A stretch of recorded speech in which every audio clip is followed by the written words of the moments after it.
mirgi himatamuu dhabuu kun akka irraa ka'u kagaafannu kabajamoo obbo Gammachuu Dabalaa Gannatii irraa kan filataman godina Wallaggaa Lixaa naannoo filannoo Naangoo Biilaa irraa filatamanii miseensa caffee kanaa ta'anii kabajama caffee kanaa ta'anii tajaajilaa turanii jiru.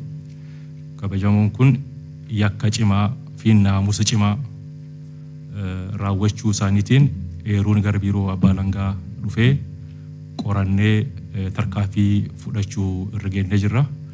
Yeroo ammaatti miliqanii kan jiran waan ta'eef akka arginetti to'annee seera jala oolchuuf ammoo mirgi heeraan kennameef kun kabajama caffee kanaan irraa mulqamuu qaba. Kanaaf bu'uura heera mootummaa naannoo keenyaa keewwata 48 fi labsii gurmaa'insaaf naamusa miseensota caffee labsii 201 barkuu 209 ba'ee keewwata 50 xiqqaa 1 xiqqaa 2 fi 9tiin mirgi himatamuu dhabuusaa akka irraa nuu ka'u kabajaan gaafanna. Kabajama miseensa caffee yaada qabda yoo jiraate. Tole. Harkinatti mul'atu waan ta'eef dhimmichi bal'inaan wanta asirratti ibsamus hin qabu waan ta'eef mirgi himatamuu dhabuu dhiyaate sirriidha kan jettan sagalee deeggarsaa.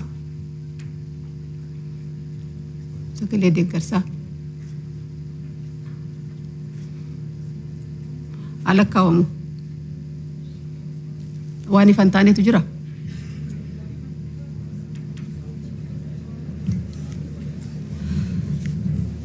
Yaandi yoo jiraate miseensa caffee mirgi addaa akka irraa ka'u dhiyaate yaandi yoo jiraate yaada isinii kan. Kabajamoo obbo Abdurrahman.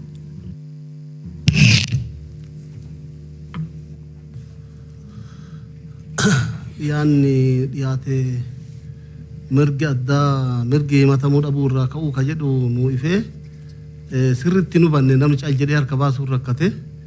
Uduu sirriitti nuu ifee maaliif cal jenneetu harka baasuu qofa duun taane hubannee uduu baasne jechuun nu dhibee waan nama dhibee tokko adda baafachuu barbaachisaa yakka cimaa jedhamee yakki kun maal akka ta'e uduu hin beekne harka baafne nuun galu nama sanillee hin beekne garuu uduu hin beekne illee yakka namarraa mulqisiisuuf kaan uduu adda baasanii nuu ifee jedha gara kiyyaan.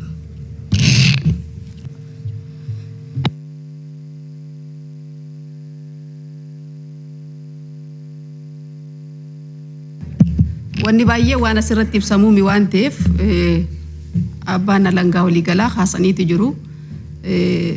Aadaa duudhaa ummatichaatiifis gaarii waan hin taaneef asirratti kaasuu waan hin barbaanneef yakkichaa fi wanti raawwatame waan ulfaataadha. Caffee kanas hin madaalu uummatas hin madaalu waan ta'eef waan akkasii asirratti kaasuun ulfaataa waan ta'eef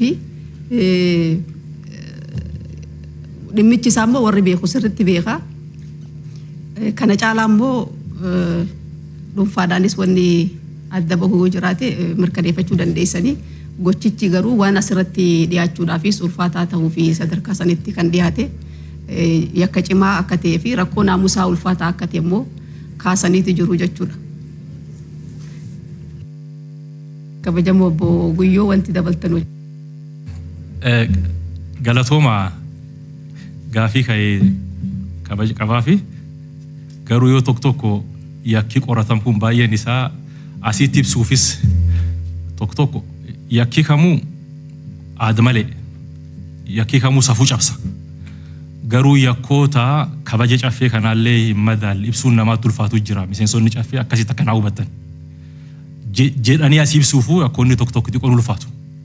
Kanaaf walumaa gala akka wal amantaa fi wal dhugeeffachaaf ta'u yakka cimaa safuu seeraallee cabse safuu aadaallee cabse kan raawwatanii fi viidiyoonis ragaan adda addaa qoratame harkeen jira.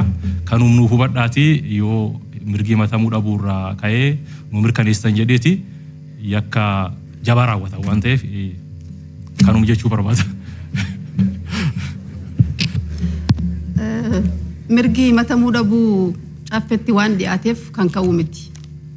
Seera qabaa. Mirgi himatamuu dhabuu kabaja uummataati.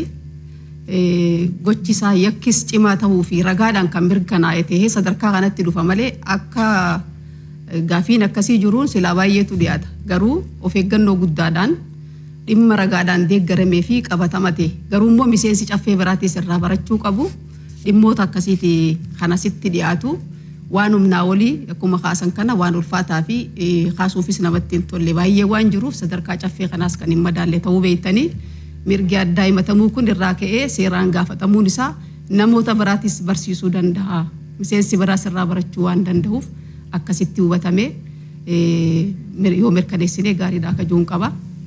Gaafiin addaa yoo hin jiraanne gara mirkaneessuutti deemna. Sagalee deeggarsaa.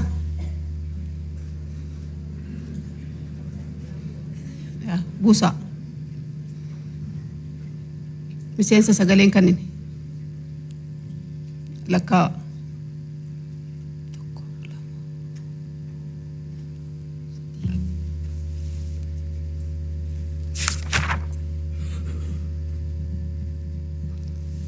Sagalee mormii.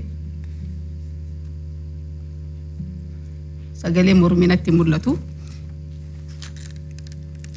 Akkaataa sagalee kennameetiin sagalee deeggarsaa 395 sagalee mormiin jiru miseensi sagaleen kanneen sadii sagalee caalmaatiin mirgi addaa himatamuu dhabuudha irraa ka'eeti jira. Yaada murtoo lakkoofsa 12 muraa 2018 tahee hojiirra kan oolu tahaa dhiyeessitoonni guddaa galatoomaa.